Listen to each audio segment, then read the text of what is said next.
Assalamualaikum warahmatullahi wabarakatuh. Perkenalkan, nama saya Ilham Saputra, Prodi Komunikasi Penyiaran Islam. Saya akan membahas tentang pelajaran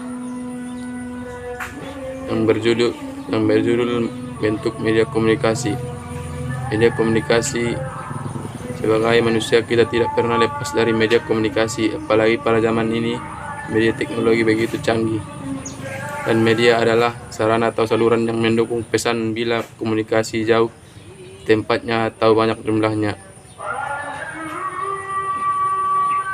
Oleh sebab itu, dalam melancarkan komunikasi dengan menggunakan media, komunikator harus lebih matang dan perencanaan dan persiapannya sehingga ia merasa pasti bahwa komunikasi itu akan berhasil. Komunikasi adalah suatu proses berhubungan dengan manusia terhadap lingkungan di sekitarnya.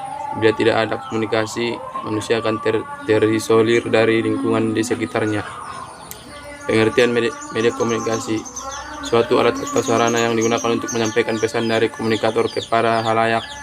Media dominan dan berkomunikasi adalah panca indera manusia seperti telinga dan mata.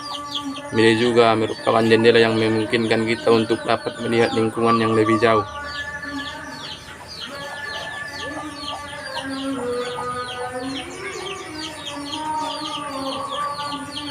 Fungsi media komunikasi. Adapun fungsi media komunikasi yaitu satu, efektivitas. Media komunikasi sebagai sarana untuk mempermudah dalam menyampaikan informasi.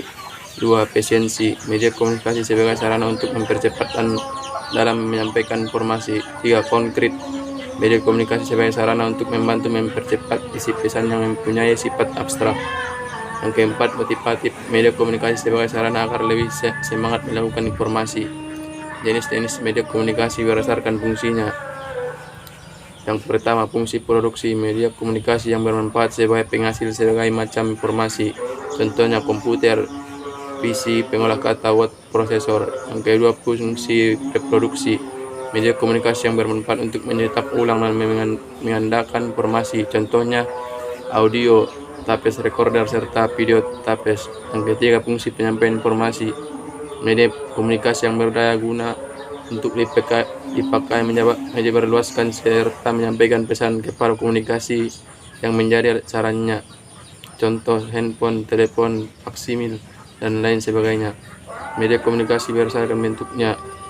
Yang pertama, media cetak merupakan berbagai macam barang yang dicetak dan bisa dipakai sebagai sarana untuk penyampaian suatu pesan informasi seperti surat kabar, koran, brosur, buletin, dan sebagainya. Berdasarkan jangkauannya, media komunikasi eksternal merupakan suatu media komunikasi yang dipakai untuk menjalin hubungan dan menyampaikan pesan informasi dengan pihak-pihak luar.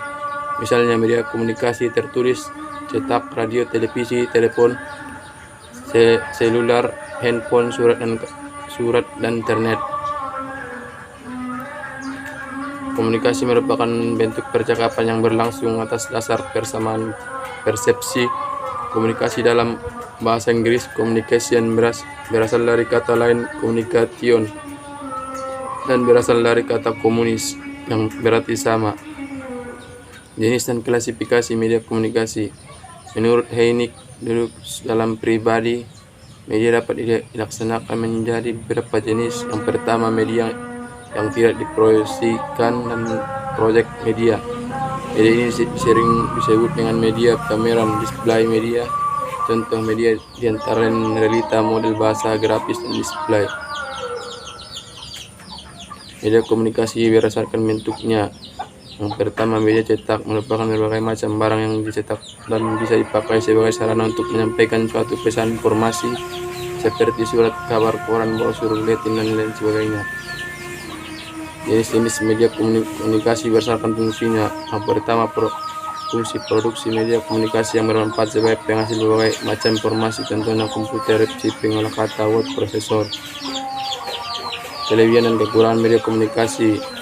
Media audio. Kelebihan: yang pertama, dalam hal menyampaikan informasi atau berita lebih cepat, bahkan bisa dapat saat itu juga.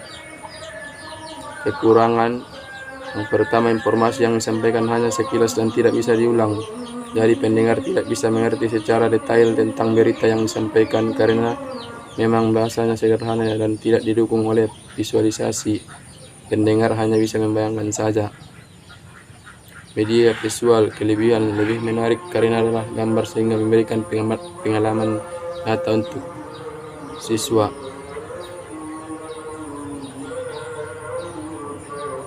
Media berbasis teknologi informasi multimedia. Yang pertama, menarik karena dapat menampilkan gambar-gambar maupun suara. Yang kedua, mudah diatur dan menyampaikan informasi. Jadi informasi yang disampaikan dapat disesuaikan dengan anak SD yang lebih menyukai gambar-gambar lucu dan menarik. Kekurangannya, satu, biaya untuk membuat maupun mengakses media berbasis informatika mahal.